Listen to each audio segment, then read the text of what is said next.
ورحمة الله وبركاته. إن الحمد لله والصلاة والسلام على رسول الله. قال الله تبارك وتعالى: أعوذ بالله من الشيطان الرجيم. بسم الله الرحمن الرحيم. إن السمع والبصر والفؤاد كل أولئك وكان مسؤولا. وقال تعالى: ولا تسألن عما كنتم تعملون.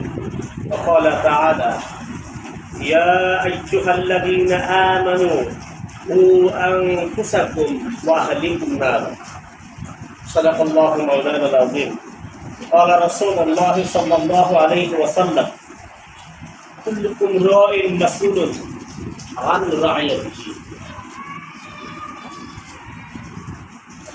উপস্থিত আজকে নির্ধারিত আমাদের শিক্ষকদের বিশেষ সভায় আমার সামরিক অধ্যক্ষ এবং শিক্ষকবৃন্দ, সরকারি কর্মচারী যারা আছে তাদেরকে কাছে বলেছিলাম, সকলেই বোধহয় আছেন। প্রিয় কর্মচারীবৃন্দ, আমরা বহুদিন শিক্ষকতা পেশায় নিয়োজিত আছি।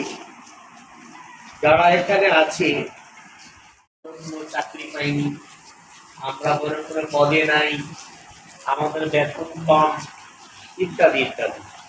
কিন্তু আসলে আমি যদি বিষয়টা বলি তাহলে আমি বলবো, সবচেয়ে সম্মানের পেশায়, সম্মানজনক কর্মস্থলে, সম্মানজনক একটা চাকরি আমরা করছি। এটি সকলেই নতশিলে আপনারা মেনে নেবেন, বিশ্ব মেনে নেবেন, সকল মানব জাতির কথাটা মেনে নেবেন।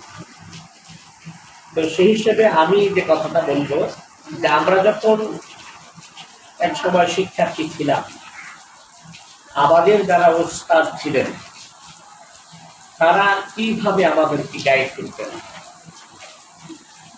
কিভাবে আমাদেরকে পড়াতেন, কিভাবে আমাদেরকে উপদেশ দিতেন, এগুলো যদি আমরা চিন্তা করি তাহলে কিন্তু আমরা এখনো এই আধুনিক যুগে অনেক পিছিয়ে। আপনারা জানেন, এখানে আমরা যারা আছি প্রত্যেকের একেবারে স্মরণকাল থেকে আরম্ভ করে এই পর্যন্ত আমি আমার কথা বলতে পারি, আমার ক্লাস 2 থেকে আরম্ভ করে মনে আছে, 1 এর কথাটা মনে নেই।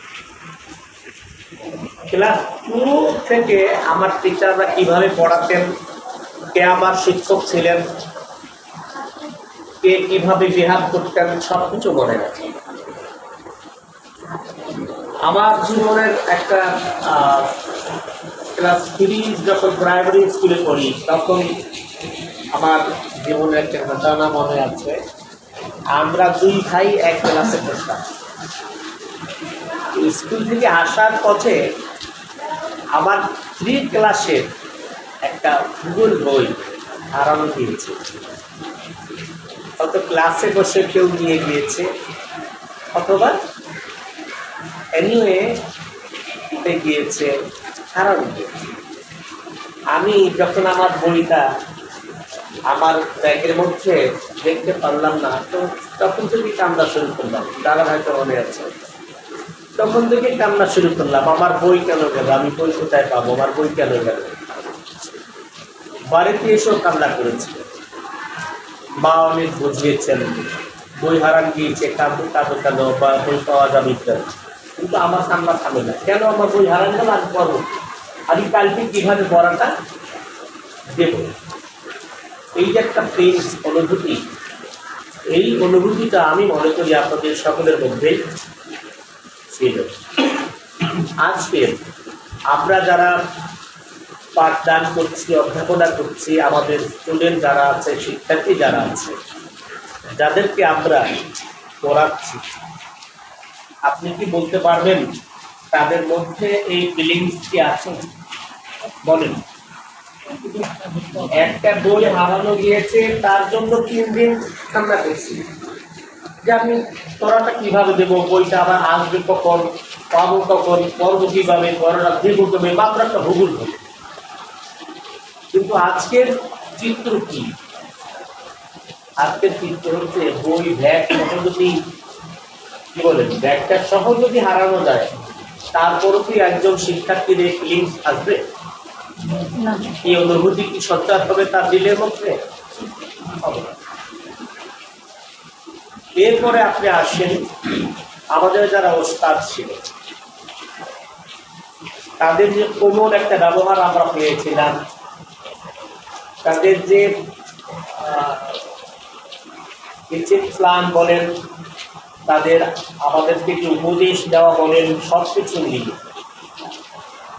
আজকের উন্নত যুগে, উন্নত বিশ্বে, আধুনিক এই জামানাতে অনেক অনেক কিন্তু ট্রেন আপ হয়েছেন আপনারা। আমি চক্ষু বন্ধ করলে বলতে পারি আমার শিক্ষকের সেই যে পড়ানোর সিস্টেম, আদর্শ হার আমাদের মধ্যে এখনো ঝাঁকি আছে। এই কথা বলে আমি সময় নষ্ট করবো না, আমার মূল প্রতিবাদে চলে যাব। আজকের আপনাদের কাছে এই যে ঐতিহ্য, এই যে একটি পড়ালেখার প্রতি মায়া, পড়ালেখার প্রতি গুরুত্ব, এইটাকে দেওয়ার জন্যে আপনাদেরকে সচেতন হতে হবে। সেই বিষয়ে একটু আমি আপনাদেরকে কথা বলবো। কাইন্ডলি আল্লাহর হস্তে আমি বলবো, আপনারাও আপনাদের শেষ বেলায় পৌঁছে গেছেন অনেকে। কয়েকটা বছর পরে অনেকে আপনারা অবসরে চলে যাবেন। আমারও আর মাত্র 6টা বছর আছে, 6 বছর পরে এই পেশা থেকে আমারও বিদায় নিতে হবে। আমি বলবো আমার এই পরন্ত বেলায় এসে আপনাদেরকে আজকে এই বিশেষ অনুষ্ঠানে বিনয়ের সাথে কিছু কথা বলবো। আপনি দেখেন আল্লাহ পাক যে বলেছেন যে ইন্নাস সামআ ওয়াল বাসারা ওয়াল ফুআদা কুল্লু উলাইকা কানা মাসউলা, বলেছেন নিশ্চয়ই শ্রবণ শক্তি, দৃষ্টি শক্তি ও অন্তর, এগুলো প্রত্যেকটির ব্যাপারে তোমাদেরকে জিজ্ঞাসা করা। এই আয়াতের ব্যাখ্যা যদি আপনি করতে যান, আপনি অনেক অনেক কিছু খুঁজে পাবেন। এরপরে আল্লাহ বলেছেন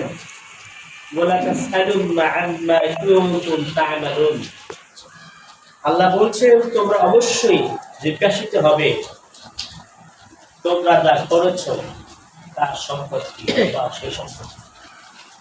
এরপরে একটা আমি তেলাওয়াত করেছিলাম যে আল্লাহ বলেছেন ইয়া আইয়ুহাল্লাযীনা আমানু কু আনফুসাকুম ওয়া আহলিকুম নার। আল্লাহ বলছেন হে মুমিনগণ, হে বিশ্বাসী বান্দাগণ, তুমি নিজে বাঁচো কোথা থেকে? জাহান্নামের আগুন থেকে। এরপর কি বলেছেন? এবং বাঁচাও তোমার আহালকে। আহাল বলতে কি বুঝিয়েছেন? এবং জাহান্নামের আগুন থেকে বাঁচতে বলেছেন।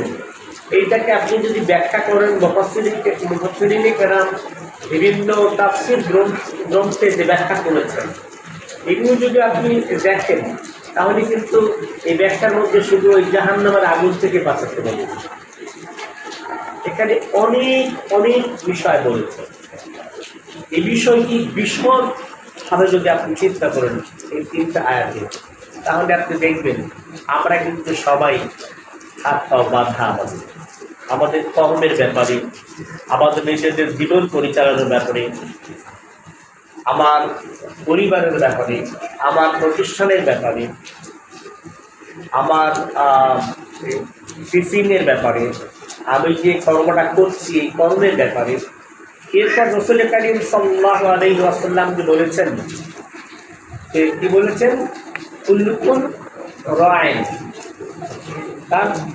তারপর ওয়া মাসউলুন হাদিসে বিভিন্নভাবে আসছে। আমি যে হাদিসটা আজকে আপনাদের সামনে উপস্থাপন করেছি এখানে এভাবে কুল্লুকুম রাইন ওয়া মাসউলুন, তারপরে আছে আন রাইন। কুল্লুকুম রাইন প্রত্যেক দায়িত্বশীল, অর্থ কি তাই না? কুল্লুকুম তোমাদের প্রত্যেক দায়িত্বশীল, মাসউলুন জিজ্ঞাসিত হবে। তোমাদের প্রত্যেক দায়িত্বশীল জিজ্ঞাসিত হবে। কি ব্যাপারে জিজ্ঞাসিত হবে? আন রাইয়াতিহি, তার দায়িত্বের ব্যাপারে। এই হাদিসটা যদি আপনি ব্যাখ্যা করেন, হাদিসে পাকের ব্যাখ্যা যদি আমি করি, তাহলে আমি যখন আমার এই পেশা থেকে বেরিয়ে যাব, অবসর নেব, তখন যদি আমি চিন্তা করি তাহলে কিন্তু ফিডব্যাক দেওয়ার কোনো সুযোগ থাকবে না। এখনই আমাদেরকে চিন্তা করতে হবে যে আমাকে যে দায়িত্ব দেওয়া হয়েছে, এই দায়িত্ব আমি কতটুকু পালন করছি, আমার থেকে কতটুকু পালিত হচ্ছে। আপনারা আমার চেয়ে অনেক বিজ্ঞ, অনেক জ্ঞানী, এখানে যারা আছেন আয়াত এবং হাদিসের ব্যাখ্যা আমার চেয়ে আপনারা অনেক ভালো জানেন। এই জন্য আমি আয়াত এবং হাদিসের আলোকে আপনাদের দায়িত্ব পালনের জন্য সবিনয় অনুরোধ জানাচ্ছি। প্রিয় সহকর্মীবৃন্দ, আজকের মূল আলোচনায় চলে যাই। প্রথমত আপনাদেরকে এই ঐতিহ্য ফিরিয়ে আনার জন্য আমি অনুরোধ করবো। আগে আমি বলেছি, বছরের প্রথমার্ধে যে বক্তব্য দিয়েছিলাম, আজকের যে বার্ষিক পরীক্ষার বিষয়ে কথাগুলো বলছি।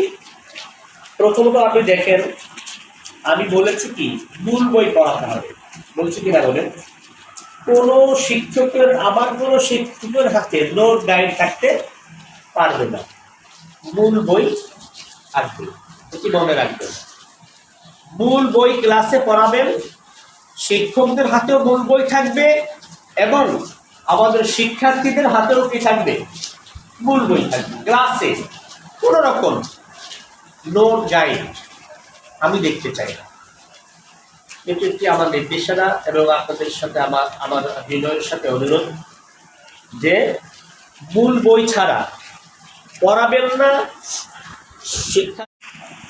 কিন্তু এখন আমাদের যে করণীয় সেটা, 1 নাম্বার, আমি মূল বই পড়াবো, মূল বই শিক্ষার্থীরা পড়বে, মূল বই থেকে প্রশ্ন হবে, প্রশ্ন আপনাকে নিজেকে করতে হবে। প্রশ্ন করার বেলায় আপনি মূল বই ছাড়া কোনো বইয়ের সাহায্য নিতে পারবেন না, এটি আপনাদের জন্য কঠিন। কিন্তু আপনি যদি আপনার দায়িত্বের ব্যাপারে সচেতন হন তাহলে মোটেও কঠিন না। আমি প্রথম আরবি করব। আরবিতে আপনি একটি প্রবন্ধ পড়াবেন। আপনি যদি প্রবন্ধটা সুন্দরভাবে করতে পারেন, পড়েন, অর্থ সহ বুঝেন, নিজে পড়েন, তাহলেই বুঝবেন। বই যদি মেইন বুক পড়ান, নিজে পড়ে যান, তাহলে ওই প্রবন্ধটা বা গল্পটা পড়ার পরে আপনার মধ্যে কিন্তু একটা সামারাইজ নলেজ চলে আসবে যে এর মধ্যে কি আছে। এরপরে আপনি প্রশ্ন করবেন আপনার ইচ্ছে মতো।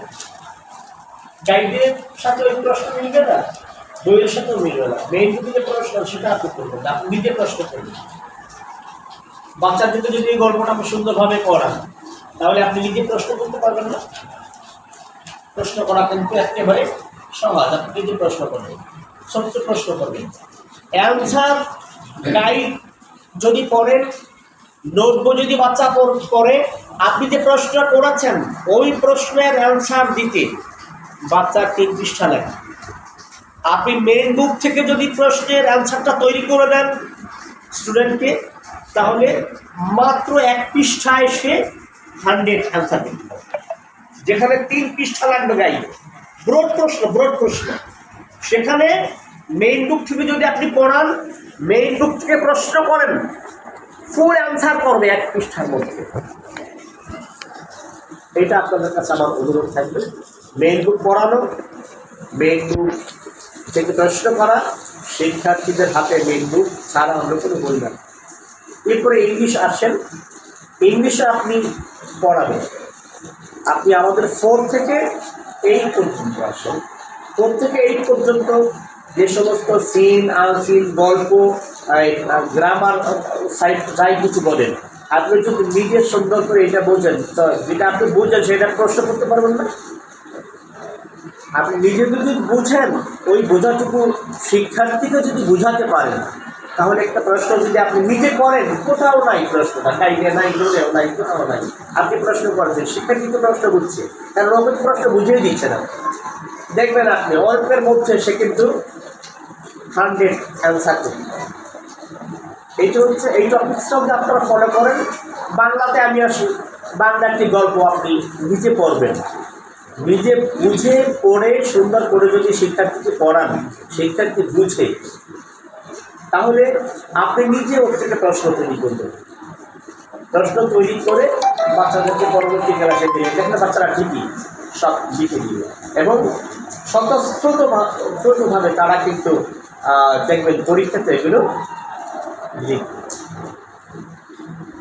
আমাদের তো কঠিন সাবজেক্ট কি বলেন, অঙ্ক। এটাকে নিয়ে আমরা মাথায় একেবারে মনে করেন বোঝা মনে করি না। অঙ্ক আমি আপনি দেখেন এবছর বাংলাদেশের যত স্টুডেন্ট ফেল করছে, কিসে ফেল করছে? অঙ্ক। আসলে কিন্তু অঙ্ক আর সবচেয়ে সহজ। অঙ্ক কোথায় নাই বলেন, সব জায়গায় অঙ্ক আছে। আমার জীবনটা তো অঙ্কে ভরপুর। কি বলে, জীবন মানে অঙ্ক। এটা যদি বলি আপনি কি ভুল বলবো? জীবনের প্রতি পরতে পরতে অঙ্ক আছে। অঙ্কটা এইভাবে শিখে আসেন আপনারা। 1 থেকে তো অঙ্ক শিখে আসতেছে। 1 ক্লাস থেকে 10 ক্লাস পর্যন্ত অঙ্ক নিয়ে এরপর যদি অঙ্কে সারা বাংলাদেশের সবাই ফেল করে, তাহলে তো আমরা শিক্ষক জাতি, আমরা ব্যর্থ। কেন ফেল করি? যেহেতু জীবন মানে অঙ্ক। এত অঙ্ক মিলালেন জীবনের, কিন্তু আমার ছাত্র সব ফেল করে অঙ্ক। এটা হতে পারে না। এটা একটু সহজীকরণে আসে। ও কীভাবে বুঝবে, ওকে দিয়ে ওকে বোঝান, ওকে অঙ্ক বই বানান। একজন শিক্ষার্থীকে অঙ্ক বই বানান, তাকে বলেন যে সে বাড়ি আজকে কী করে আসছে, ওর মধ্যে অঙ্ক আছে না? বলে অঙ্ক আছে কি না? সে বাড়ি থেকে আসছে, 3 মাইল পায়ে হেঁটে আসছে, কী হয়েছে ওখানে, ওর মধ্যে অঙ্ক বানান। মানে ওর দ্বারাই ওটা মিলান, সেটা একজন অঙ্ক বুঝে যাবে। আপনি বলেন আমি যেটা বলেছি এই অঙ্কটা বইয়ের মধ্যে খুঁজে পাবে না সে? বলেন কি পাবে না? বলেন হ্যাঁ, পাবে না। দৈর্ঘ্যের অঙ্ক আছে না? দৈর্ঘ্য প্রস্থের অঙ্ক আছে না? দৈর্ঘ্য প্রস্থ কোথায় আছে আপনার? আপনি মূল অঙ্কে পাবেন, আবার নিয়ে জ্যামিতির মধ্যেও পাবেন। ওই যে বাড়িতে হাইটে আসছে, এটা কি দৈর্ঘ্য না? ও যে হাইটে আসছে সেখানে প্রস্থ আছে না? তো জীবন মানেই তো অঙ্ক। তো সেই জীবন যদি ফেল হয় সব জায়গাতে, তাহলে আমার হলো কি, আমি কি পড়াবো? এভাবে করে যদি আপনারা একটু আগে আসেন, আমি আশা করছি আমাদের স্টুডেন্টগুলো, শিক্ষার্থীগুলো এতে শেষ সম্পর্ক হবে। এরপরে আপনি আসেন শিক্ষার্থী উপস্থিতির ব্যাপারে। আমি আমার জীবনের একটা গল্প বলবো, আপনাদের অনেকের জীবনের গল্প আছে। ক্লাস করতাম, লজিং সিস্টেম ছিল। মোকামিয়াতে আমি লজিং থাকতাম। মোকামিয়ার চাচি আম্মা বলে আমি এখন দোয়া করি। চাচি আম্মা ভাত চিকেন না, আগে তো অভাব ছিল। আমি দেখতাম দাদাও সে বাড়িতে লজিং ছিল। আমাকে পান্তা ভাত তো বোঝেন, পান্তা ভাত খাইতাম সকালবেলা। পান্তা ভাত খাইয়া খুব আগে, আমি ফার্স্ট বার ছিলাম, আগে গিয়ে আমি ক্লাসে বসতাম। চাচি আম্মা ভাত না থাকলে ভাতের সাথে পানি মিলিয়ে বসতে খাইত সেই চাচি আম্মা। সেখানে আমি আলিম আমির পর্যন্ত আমরা সেই বাড়িতে খেয়ে আমরা লেখাপড়া করেছি। কী করতাম? ইংলিশ পিরিয়ড হচ্ছে লেজের পড়ে, খুব খেয়াল করবেন জীবনের হিস্ট্রিটা আমার। ইংলিশ পিরিয়ড আমি তখন আলিম ক্লাসে করি, মানে এইচএসসি। আমাকে দুপুরের ভাত খেয়ে খুব দ্রুত গিয়ে সেখানে ইংলিশ ক্লাসে অংশগ্রহণ করতে হবে। ইংলিশ ক্লাস করতেন মোকামিয়া আমাদের সেকেন্ড স্যার। প্রতিযোগিতা হতো কে খবরের মতো ইংলিশ পড়তে হবে, খবর পড়ে না ওই স্টাইলে ইংলিশটা পড়তে হবে। প্রতিযোগিতা, সেই প্রতিযোগিতায় অংশগ্রহণ করতে হবে। দৌড় দিতাম বা খাই আর না খাই সময় মতো গিয়ে কোথায় থাকতে হবে, আমার ইংলিশ ক্লাসে থাকতে হবে, সেই খবরের মতো ইংলিশ পড়তে হবে। কিন্তু আজকের ইংলিশের অবস্থা কি? 10-এর স্টুডেন্ট রিডিং ইংলিশ পড়তে পারে না। 10-এর শিক্ষার্থী সে ইংলিশ রিডিং করতে পারে না। এই ব্যর্থতা কাদের? তার উপরে দায়ভার দিবে। আমি যদি বলি এই ব্যর্থতা আপনাদের, আপনারা রাগ করবেন। আমি যদি বলি এই ব্যর্থতা আমার, তাহলে আমি দায়ী হব। আমি বলবো এই শিক্ষক জাতি কেন ব্যর্থ হবে, কিন্তু ব্যর্থ হওয়ার জাতি নয়। ব্যর্থ হওয়ার জাতি বলেন, অতএব আমরা ব্যর্থ হতে চাই না। এই টিচিং প্ল্যানিং চেঞ্জ আনে না। আমরা যদি পড়তে পারি, আমরা যদি ইংলিশ সেই খবরের মতো পড়ে আসছি ওই জমানাতে, আর এখন এই আধুনিক যুগে কেন আমরা পারবো না? বলে কেন পারবো না? এরপরে আসেন শিক্ষার্থীদের উপস্থিতির ব্যাপারে। উপস্থিতির ব্যাপারে আজকের আমার ফুল নির্দেশনা। আমি দেখেন আপনাদেরকে প্রথম পিরিয়ডে যিনি ক্লাস করান তিনি হাজিরা নেন, তারপরে লেজারের পরে যিনি পিরিয়ড করান সেখানে আর এক সেট খাতা করে দিয়েছি। এরপরে আমি প্রত্যেক শিক্ষককে একটা করে খাতা দিয়েছি কিনা? দিয়েছে না? তাহলে কি প্রত্যেক ক্লাসে কিন্তু আমার হাজিরা হচ্ছে, প্রত্যেক ক্লাসে হাজিরা হচ্ছে। তো প্রত্যেক ক্লাসে হাজিরার মধ্যে আপনার নোট আমি দেখতে চাই, কে ছিল কে ছিল না, কেন ছিল না, আপনি যে সেই হাজিরার হাজির যে ছিল না সে ব্যাপারে আপনি কী করেছেন, এইটা আমি আজকে থেকে দেখব প্লিজ। এই যেহেতু বার্ষিক পরীক্ষার এই সেশনের আমাদের পূর্ণ ক্লাসগুলো শুরু হয়ে গেছে, অতএব আমি আজকে থেকে আমি দেখব। আমি 3 সেট খাতা করে দিয়েছি। প্রথম পিরিয়ডে হচ্ছে আপনার প্রথম ক্লাস টিচার যাকে আমরা বলি তিনি হাজিরা নেন, তারপর লেজার পিরিয়ডে হাজিরা হয়, তারপরে প্রত্যেক টিচারকে একটা একটা খাতা দিয়েছি যে প্রত্যেক পিরিয়ডে হাজিরা হবে। কে থাকে না, কেন থাকে না, কি হয়েছে, এই বিষয়ে আপনারা ফাইন্ড আউট করে আমাকে দেখান। এই বিষয়ে আমি আপনাদের একটু পরামর্শ দিব। একটা স্টুডেন্ট 1 দিন 2 দিন 3 দিন নাই, সেখানে আপনি পারেন কি, আপনি ফোন দেন, ফোন দিয়ে যদি সলভ করতে পারেন করেন, এনিওয়ে যেভাবে পারেন আপনি সলভ করেন। যদি না পারেন আপনি সেই শিক্ষার্থী বাড়ি দিবেন, এটা আমার অনুরোধ আপনাদের কাছে। এরপরে দেখবেন অবশ্যই আপনার সেই শিক্ষার্থী কি থাকবে না, অ্যাবসেন্ট থাকবে। একদিন আপনি শিক্ষার্থী বাড়িতে যান, আমাদের চেয়ারম্যান স্যারের একটা বক্তব্য আপনারা শুনেছেন কি না আমি জানি না, স্যারও এই কথাটা বলেছেন যে আপনি যদি একদিন ওই শিক্ষার্থীর বাড়িতে যান, একদিন আপনি দেখবেন আজীবন ওই পরিবার আপনাকে স্মরণ রাখবে, আপনাকে শ্রদ্ধার নজরে দেখবে যে আমার সন্তানের জন্য স্যার বাড়ি পর্যন্ত এসেছে। একদিন বাড়িতে যে দেখেন না যে কী প্রতিক্রিয়াটা হবে, প্রতিফলনটা কী ঘটবে, এটা আপনাদের কাছে আমার সবাই অনুরোধ থাকবে যে আপনারা একটু শিক্ষার্থী উপস্থিতির ব্যাপারে এই পদ্ধতিটা অবলম্বন করবেন। এরপরে দেখুন, আমরা যখন লেখাপড়া করেছি আমাদের শিক্ষাঙ্গনের পরিবেশ কী ছিল বলেন? কি পরিবেশ ছিল শিক্ষাঙ্গনের? আর আজকের সারা বাংলাদেশের চিত্র দেখেন শিক্ষাঙ্গনের পরিবেশ। আপনি আপনার প্রতিষ্ঠানের শিক্ষাঙ্গন নিয়ে ভাবেন, কোনোখানে কোনো অভাব আছে?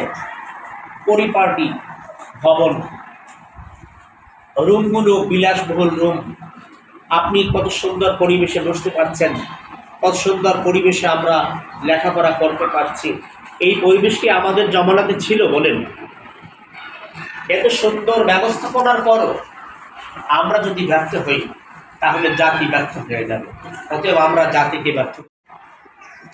এরপরে সর্বোপরি আমি যে কথাটা বলবো, যত কথা বলবো কোনো কিছুতেই কাজ হবে না যদি আমার নিজের আন্তরিকতা না থাকে, নিজের থেকে নিজে পরিবর্তন না হয়। আমি আপনাদের কাছে বিনয়ের সাথে বলবো, আজকের আমার এই কথাটুকু আপনাদের সকলে মহব্বতের সাথে গ্রহণ করবেন।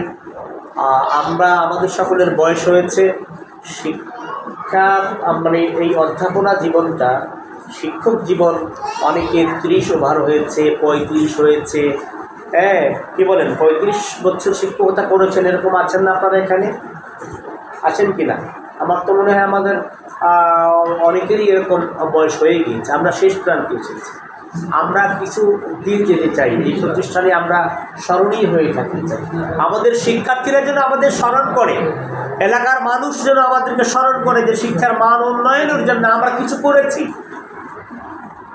এলাকাকে আমরা কিছু দেই, দেশকে কিছু দেই, জাতিকে কিছু দেওয়ার জন্যে আমি আপনাদেরকে সবিনয়ে অনুরোধ জানাচ্ছি যে যার পক্ষ থেকে নিজে দায়িত্বশীল হয়ে আল্লাহর কাছে যেন আমাদেরকে জবাবদিহি করতে না হয়।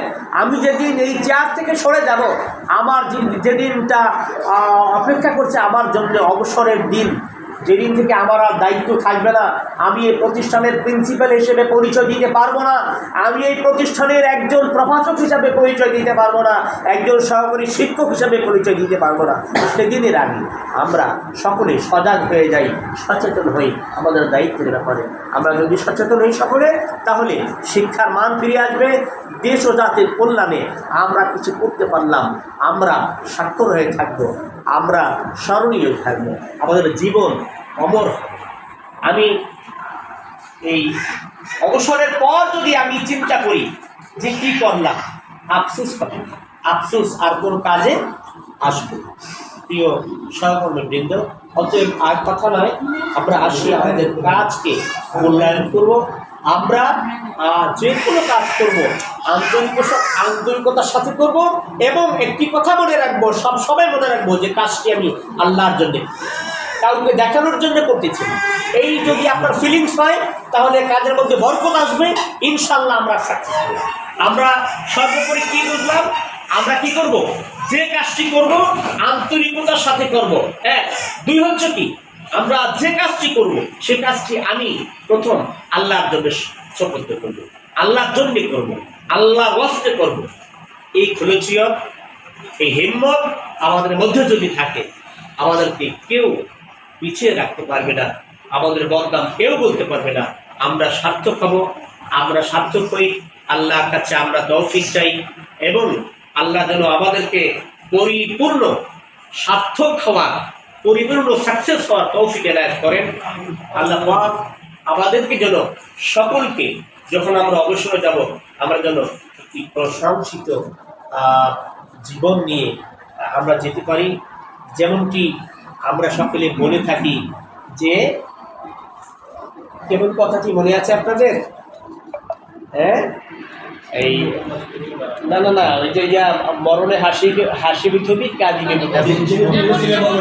এমন সবার মনে আছে তো? এমন জীবন তুমি করিবি গঠন, মরণে হাসিবে তুমি কাঁদিবে।